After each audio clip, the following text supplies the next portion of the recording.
এক্কেবারে জাগা মতন আইয়েই কিন্তু ফেরিটা পাইয়ে লাইছি, গাড়িটা উঠলেই কিন্তু মোর ওটা হয়ে যাইবে।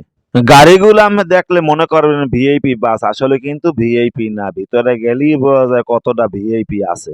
এই বাসে যাওয়ার সময় বাজে শরণখোলা, মোরেলগঞ্জ, বাগেরহাট। যাওয়ার সময় কিন্তু কোনো অসুবিধা হয় না দাদা, যাওয়ার সময় কিন্তু অনেক ভেজাল হয়ে যায়। যাওয়ার সময় কিন্তু ড্রাইভাররা পথে নামিয়ে যায়, নেওয়ার সময় কিন্তু ড্রাইভাররা পথে নামিয়ে যায় হেল্পারের কাছে গাড়ি দিয়ে। তখনই শুরু হয় যে জীবন নাশের একটা প্রশ্ন। সার্ভিসের কথা আর বললেন না, সার্ভিস যে তারা কি পরিমাণে দেয় রে দাদু, আমের মাথা নষ্ট হয়ে যাবে সার্ভিসের কথা শুনলেই। এই সার্ভিস নিয়ে আলোচনা না করাই ভালো, কারণ সার্ভিস এত পরিমাণে দেয় আমি খুশি হয়ে যাবেন, হেল্লা হয় কিন্তু আমার লাগে যদি ভাবি থাকে তাই হেও কিন্তু খুশি হয়ে যাবে। তা সুবিধা আছে, এই ফেরি গাড়ি কিন্তু মোটামুটি তেমন একটা দেরি হয় না। যদি ফেরিতে অসুবিধা না হয় তাহলে এক চান্সে আমি পার হইতে পারবেন। এই পার থেকে ওই পারে যাইতে মাত্র 15 থেকে 20 মিনিট সময় লাগে, এর মধ্যেই কিন্তু মোরা ওপার উঠে যাবো। এর চাইতে কিন্তু ফেরির সার্ভিসটা অনেক ভালো হয়েছে, এটা আইলেই কিন্তু আপনারা বুঝতে পারবেন। যাওয়ার সময় যেমন তেমন, আওয়ার সময় সবার সফর ভালো কাটুক, সুন্দর থাকুক, ভালো থাকুক মানুষ।